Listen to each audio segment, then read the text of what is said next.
GSTV સૌપ્રથમ વાત કરીએ તો બનાસકાંઠાના પાલનપુરના ગઢ ગામે આયોજિત 16 ગામ લેઉવા પટેલ સમાજના 28મા સમૂહ લગ્નોત્સવમાં જયેશ રાદડિયાએ દીકરીઓને પિતાની ઇજ્જત અને દીકરીઓને જમીન સાચવવાની સલાહ આપી હતી। જેતપુરના ધારાસભ્ય અને પૂર્વ મંત્રી જયેશ રાદડિયાએ સમાજના યુવાનોને બાપ દાદાએ જાળવી રાખેલી જમીન સાચવી રાખવા ટકોર કરી હતી।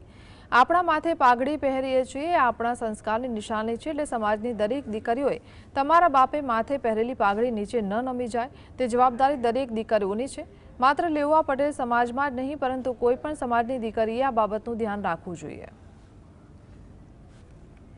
બાપ દાદાએ આપેલો વારસો અને ખાસ કરીને સંસ્કાર આપણા જે અમારી વાત સાંભળતી હોય આપણા સમાજની દીકરીઓ જે તમને મારો અવાજ સંભળાતો હોય ત્યાં કીધું કે આપણા બાપ દાદા પાઘડી પહેરતા હતા ને એ આપણી સંસ્કારની આપણી નિશાની છે। જે પાઘડી પહેરીને વડીલો પાઘડી પહેરીને બેઠા છે એ આપણો વારસો છે, આપણી સંસ્કારની નિશાની છે। અને દીકરીઓને મારી વિનંતી છે કે બાપે માથે ઓઢેલી પાઘડી એ નીચી ન નમી જાય ને જોવાની જવાબદારી દીકરીઓની।